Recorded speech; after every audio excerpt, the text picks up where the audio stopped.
Monsoon की बरसात पूरे नॉर्थ इंडिया में इतनी ज़्यादा कहर बरपा रही है, ऐसा लग रहा है कि मॉनसून की बरसात पूरे नॉर्थ भारत को डुबा के रख देगी। आपने कुछ दिन पहले ही चंडीगढ़ की वीडियो देखी होंगी, उसमें आपको पता लग रहा होगा कि जितने भी पॉश इलाके हैं, बड़े बड़े इलाके हैं, जहाँ पे बड़ी बड़ी ऊंची ऊंची इमारतें हैं, बिल्डिंग है, वहाँ पे किस तरह से जो है बाढ़ की पानी से पूरा वो बिल्डिंग लबालब भरे हुए हैं। आपने हिमाचल का भी वीडियो बहुत सारे देखे होंगे कि बड़ी बड़ी बिल्डिंग है वो टूट करके गिर रही है बाढ़ के कारण। लोग जो है घर से निकलने पर मजबूर है, वो निकल नहीं पा रहे हैं अपने घर से। लेकिन अभी हम बात करेंगे कि नई दिल्ली में इतनी जल्दी जो है बाढ़ कैसे आ गई।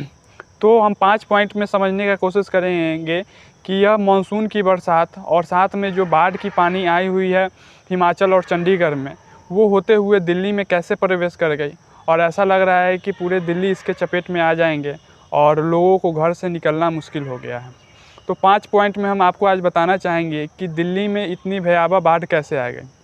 तो पहला पॉइंट में यमुना की जो वाटर लेवल है, यमुना की वाटर लेवल करीब 208 मीटर तक पहुंच गई हुई है, जो कि खतरे के निशान से ऊपर चल रही है।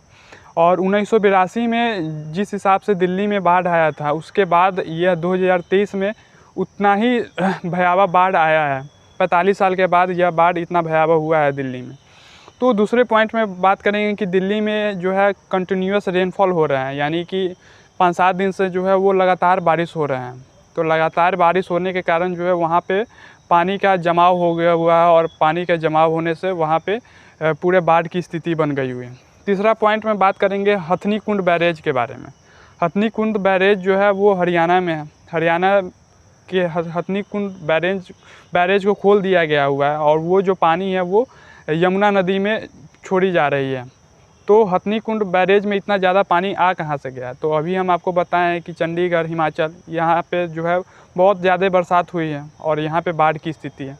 तो सारे बाढ़ की पानी जो है वो हथनी कुंड बैरेज में जा कर के मिलती है, और ज़्यादा पानी हो जाने पे हथनी कुंड बैरेज को खोल दिया जाता है। और हथनी कुंड बैरेज को खोल देने के बाद सारा जो पानी है वो यमुना नदी में प्रवाहित हो रही है।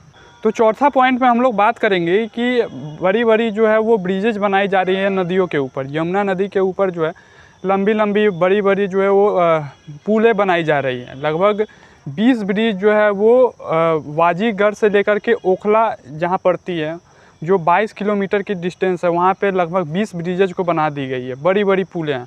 तो आप समझिए कि जो नदी के ऊपर अगर कंस्ट्रक्शन के काम अगर चल रहे हैं तो उसका क्या होगा, पानी का फ्लो जो है वो पतला होते चला जाएगा। मान लीजिए कि बड़ी पुलें बन रही है, तो पानी का जो फ्लो होता था इतने में फ्लो होता था, तो ब्रिज बनने के बाद वो क्या हो रहा है, वो सिकुड़ती जा रही है उसका फ्लो। और सिकुड़ने के कारण यह हो रहा है कि पानी के फ्लो में बहुत तेज़ी आ रही है। जो दिल्ली में पहले 10 दिन 12 दिन में यह पानी पहुँचती थी, वो दिल्ली में लगभग 2 से 3 दिनों में ही हथनी कुंड से और दिल्ली तक पहुंचने में अब बहुत कम ही समय अब लग रहा है, क्योंकि इसका धार जो है वो पतला हो चुका है और पानी का फ्लो बहुत तेज़ हो गया हुआ है। 5वां पॉइंट में हम लोग ये बात करेंगे कि गाद नाली जितने भी ज्वाइंट हुए हैं वहाँ के अगल बगल के नाला, उसमें जो है वो गाद भरी हुई है। और वो गाद कहाँ पे जाके मिलते हैं? यमुना नदी में जाके मिलते हैं सारे जितने भी वेस्ट मटेरियल गाद हैं। तो गाद यमुना में जमा हो रहे हैं, जिसके कारण से उसका बेड जो है वो मोटा हो रहा है। यमुना नदी का जो नीचे का बेड है वो मोटा हो रहा है, तो पानी का जो लेवल है वो अप जा रहा है। पानी उतना ही है लेकिन पानी का लेवल अप हो जा रहा है, क्योंकि नीचे गाद है। तो जैसे ही पानी का लेवल अप होगा तो वो पॉश इलाके में जो है वो पानी जाना तो निश्चित है, क्योंकि पानी का लेवल अप हो रहा है। क्योंकि वहाँ पे गाद बहुत ज़्यादा जमा हो गया हुआ। और 6ठा पॉइंट में ये भी हम समझने का कोशिश करेंगे कि दिल्ली का जो ड्रेनेज सिस्टम है वो करीब 42 साल पुराना ड्रेनेज सिस्टम है। दिल्ली में बहुत सारे कंस्ट्रक्शन के काम, जैसे हाईवे हो गया, नए नए बिल्डिंग है, पॉपुलेशन इंक्रीज कर रहे हैं, सोसाइटी डेवलप कर रहे हैं, बट जो ड्रेनेज सिस्टम है वहाँ के वो 42 साल पुराना है। अब आप ये समझिए कि सब चीज़ तो तरक्की कर गई, लेकिन जो घर से जो पानी, गंदगी वाली पानी निकलती है, उसके लिए कोई अच्छा ड्रेनेज सिस्टम नहीं है, जिसके कारण से बहुत ज़्यादा दिक्कत हो रही है। तो ये सब ड्रेनेज सिस्टम पे भी जो है वो सुधार होना चाहिए। बाकी जो और सारे भी दिक्कत है वो सब पे जो है वो समझ बूझ करके इस पे जो है अच्छा काम किया जाना चाहिए, जिससे जो है वो बाढ़ प्रवाहित जो इलाका दिल्ली बनते जा रही है, इससे बचा जा सके।